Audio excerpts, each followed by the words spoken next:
Hey everyone, Jeff Jones here with Violand Management. Now I know it's been a couple weeks since I've done one of these videos. I apologize. I've been extremely busy being awesome, but I had a couple extra minutes today and something happened over the weekend and it's just been gnawing away at me because I thought, this was a controversial thing and it was a difficult decision, and if something controversial that required this much attention and detail happened in the businesses, the companies that we serve, would they have the guts to stand up and still make the right decision, albeit an unpopular one? I'm talking specifically about the Kentucky Derby. It was last Saturday. By now, you know it was the most controversial Kentucky Derby in history. Reason being is a horse that most people thought was going to win was coming around the final turn, and it was much the best the entire race. This horse was just crushing it. But it's a 3-year-old, it's a baby. And as it was coming around the final turn, it started facing right into the crowd of 150,000 screaming, probably drunk lunatics yelling faster, yelling for this horse to run. And the horse gets spooked. And all it does, there's no ill intent, there's nothing on purpose here. The horse just gets spooked and it just drifts a little bit right. Normally not a big deal. The problem was that there was a long shot horse who was making his move, a horse called War of Will, who's making his move and trying to pass that horse on the outside and basically ran right into it as the horse drifted over, and it caused a pretty big incident. It could have been catastrophic. Horse could have went down and they were in the lead, so it would have taken out everybody. But it didn't. It just studied that horse, and then maximum security straightened out and went on and won the race. The issue with that is I actually had a lot of money on that long shot horse that ran into him, War of Will. Like, I'm talking so much money that had I won, I would have been able to accomplish one of my major life goals, and that would be to buy one of those tiny giraffes off that weird Russian dude with all the opulence. Because, he's a buddy of mine, and me, him, and Taylor Swift to get together on the weekends, and we just laugh and laugh. I want one of those tiny giraffes. This could have been my chance to do it. But I end up losing. But my horse runs into another horse, runs into another horse. Well, the horse that gets affected at the very end barely gets touched as the horse goes on to finish second. Well, at the end of the race, an inquiry is filed. Not by my horse that actually got interfered with, but by the horse that finished second that barely got touched and the horse that was squeezed in the middle. What makes that so rare is 145 years they've done the Kentucky Derby. It's the longest continuously running sporting event in American history. You don't file inquiries in the Kentucky Derby. It's just unwritten rule. And there's never been the winner of the Kentucky Derby ever has been disqualified because of an on-the-track incident. But here we are. So now you had 3 stewards who had to make an extremely difficult decision. These are people who work up in an office away from everybody else. You don't know what they do all day. They stare at things, are real quiet and kind of awkward. It's like the accounting department in your business. Well, suddenly they have to make the biggest decision in sports history. Take 22 minutes.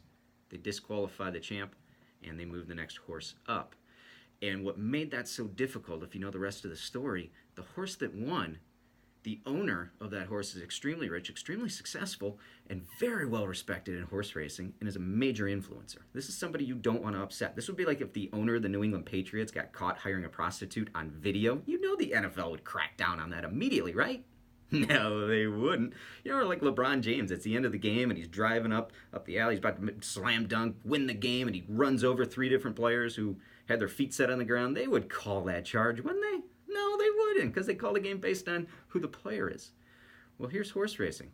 Not only that, this horse that won, remember, these horses, if you buy them and try to win the Kentucky Derby, you're going to spend anywhere from $1 to $3 million on a yearling horse and hope it works out. And in 999 out of 1,000 times, you don't even make it to the race. Well, this horse was available for sale for $16,000 at the beginning of the year. This was the everyman's horse. And the jockey on it, who it wasn't his fault, but he just happened to be on the horse and it drifted. His younger brother was killed tragically on an on-the-track incident 5 years ago. This would have been a heck of a redemption story. The whole story would have been a major win for the sport. Yet, they knew what the rule was, and they followed the rule, and they disqualified it. And they made the right decision, even though it's extremely unpopular. And now it's leading to lawsuits. And it makes me wonder, if figuratively, obviously, if something in your business, some 1,200-pound animal, suddenly just veers a few feet right and runs over some things that you were expecting, do you have the guts to make the right decision? In their case, a lot of people watching. In your case, there probably isn't, but you know what? There really is. There's employees, there's customers, there's family members. They're all watching.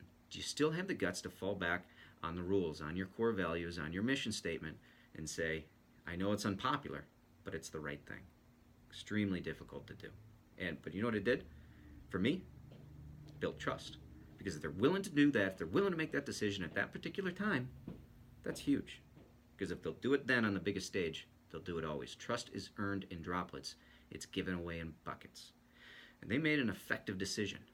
Very, very difficult skill. I mean, important skill too, because if you don't make effective decisions, one day you're going to wake up and you're going to find yourself Scotty Killjoy in HR, ruining the workplace for everybody else. You know that guy, right? But they were willing to do it, and that's impressive. That's why we teach things like mastering trust and effective decision making at the Violand Executive Summit, June 20th and 21st here in Canton, Ohio, because they're valuable skills that matter most on the biggest stage or when nobody's watching. We got 10 other classes too. Actually, some of them are sold out. Attendance is through the roof. We're very, very blessed. Thank you to everybody who's already registered. There are some seats that's still available for those who want to come. Give me a call, 800-360-3513. See you next week, everybody. Bye.